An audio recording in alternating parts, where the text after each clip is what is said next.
So Glyn, just talk us through it again. I know we've spoken about the cost side of things, but just so for somebody who's keen to get working with this, is there a setup fee or anything like that? I mean, how easy is it to get using the system with yourselves?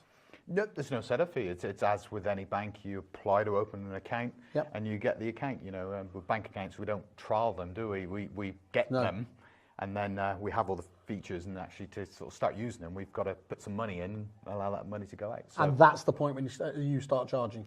Yeah, but again, our starting subscription is free, and including 50 free transactions. So we've got clients that have opened the accounts. They are transacting money in, money out, making payments, and you know, we're not charging for that service at the moment. I thought I had the scoop of all time there when you were transitioning them. That would have been a much better story. And that's free, you say? Yeah, free. Absolutely. Which I think is part of what fintech is doing, isn't it? It wants to get you using the services, see the benefits, how it's different from the high street banks. From that side, you know. That's the thing I'm most excited about, Glyn. So up on LinkedIn now, I can move from just being prop tech to having fintech guru. There we go. What do you think the high street bank's reaction is going to be to the fact that, yes, they're closing their doors to regular client accounts. They've not made any provision for that, and instead they're trying to force us down that commercialised route where they're going to try and monetize it. Do they care though? Do they? Well, as we as agents, if we then take all our payments out of that banking system, bring them over to somebody like Calmony, and we start transacting with you, will it be only a matter of time before they start scratching their heads wondering where have all the agents gone? It's a hell of a U-turn, isn't it? It you is. know, and then reality is when you open a bank account, typically you stay with it for 17 years. So if you've opened this account and then your bank's saying, oh, we'd love to have you back after giving you all that bad news a few years ago, I think the relationship's damaged, and definitely you're going to go, am I really going to do that? And then am I just going to do it without being forced to? No. You know, typically people move bank accounts because I got a really bad service. Yeah. And I've now got fed up with you. Something serious has gone wrong, hasn't it? Yeah, absolutely. It's a bit like moving letting agents. It's when that trust breaks down. And but once it has, isn't it? That's it. It's gone. That's it. It's gone. It's gone. You can never pull it back in again. No.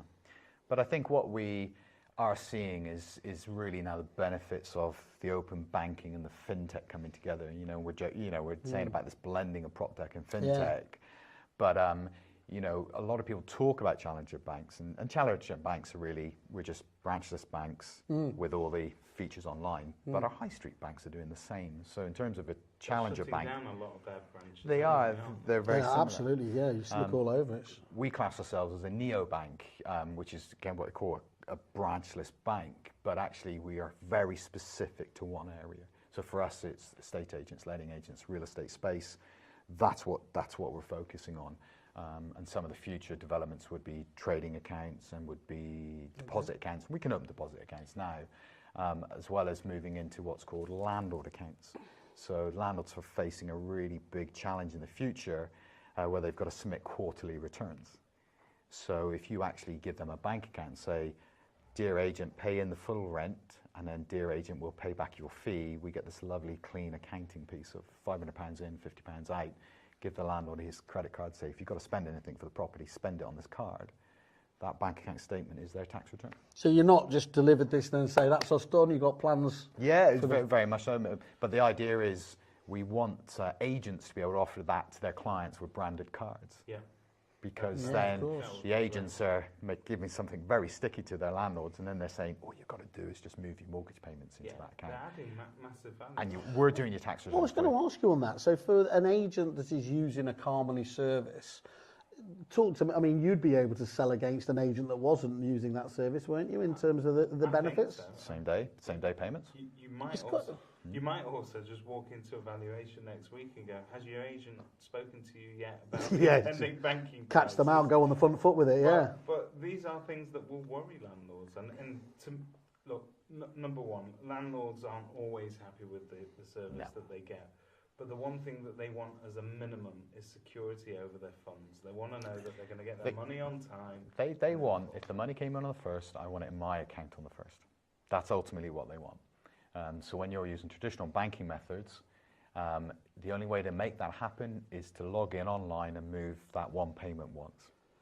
I'm presuming if we look at who this account is for, it's for people managing residential property, but it can also be used for commercial property managers and block We've already managers. had applications for block management and commercial. It's the same principles around the client accounting. So for them, again, it's about that ability to make those requests, because commercial and block tend to have a lot more variable, please pay us this little bit and this back and that side. And setting up reoccurring payments for utilities and things like that. I just love the idea of that app that tells them what they've got to pay, and it's open to their own banking, because every agent has sent out one of those standing order forms, and the tenant says, "Oh yeah, I'll get that back." So Still waiting. Yeah. So we've had heard stories over the years where one particular agent obviously sent out the form to say, here's our client account details, set it up to our account, and the tenant actually set up their utility bills from the client account. Oh, wow. But the agent kept seeing this money going out, going, what's this for? It must be for something. Well, the price of utilities is it's not a bad way to So we're not saying to do that, but what it highlighted, when you freely share your client account numbers, there are risks. Yeah, I think it's, I mean, going back to it as well, I think you mentioned when the price goes up for £8 to £22, as it is with some of those ones. Individuals. I mean, not every agent's going to be able to pass those costs on, but for those ones that do, again, you as a competitive agent, that's an open goal, isn't it? Being able to say, look, it's massive. I think we're all looking at ways. You know, you look at the tenant fee ban and all the income that's been taken out of agents' revenue streams, and you're looking at trying to increase your fees or add value. You feel like you want to be giving your landlords better service and giving them something that they're getting value out of. To do it the other way around and to say, I'm sorry, but we're going to have to hit you with more charges and we're not paying for this. A lot of agents were faced with that decision when it came to referencing and things like that, and it felt mean-spirited, and you never quite recover the relationship. It's always trust, though, isn't it? Coming back to the basic thing about trust is you're on the front foot with this. We've done this to help you out and everything else, avoid these issues. This is something that every agent's going to have to be gone. What do you mean, sir? They haven't actually advised you of this already? Yeah. That's a lovely, easy conversation to have, isn't it? Yeah, really get on the front foot. And I think one of the most interesting things you just mentioned there, Glyn, is like we hear these buzzwords, and we have heard for many years blockchain, open banking and everything else. But this is a very real benefit, isn't it, of these huge kind of wider things that are going on, actually being relevant to agency and how it can benefit them. Open banking is opening up the doors of that the banking services. So our banks, it's all closed. It's all behind their doors. I've recently looked at doing like paperless DDs with my bank, and the fee is £400 a month just to be able to have a paperless DD form, plus £2,000 a year. So for the banks, they're very slow to really open up the open banking piece because it's affecting their income. Backs money, direct debit funds. So this is what's changing, is this technology is allowing us to open it up and actually get to the real cost element. I talked about open banking payments, £20,000, £1. That's the level of cost for the bank, yet we'll charge £900. So open banking is really opening it up, which is what it's designed to do, giving transparency, but consumers and businesses choice. And the banks are really slow, and they're not playing ball in the sense that they'll change things a lot of the time, which causes it to break, and we have to act quickly to fix it. But at the end of the day, the world has changed, and it's much better for us to have these better, more integrated financial services. Fantastic.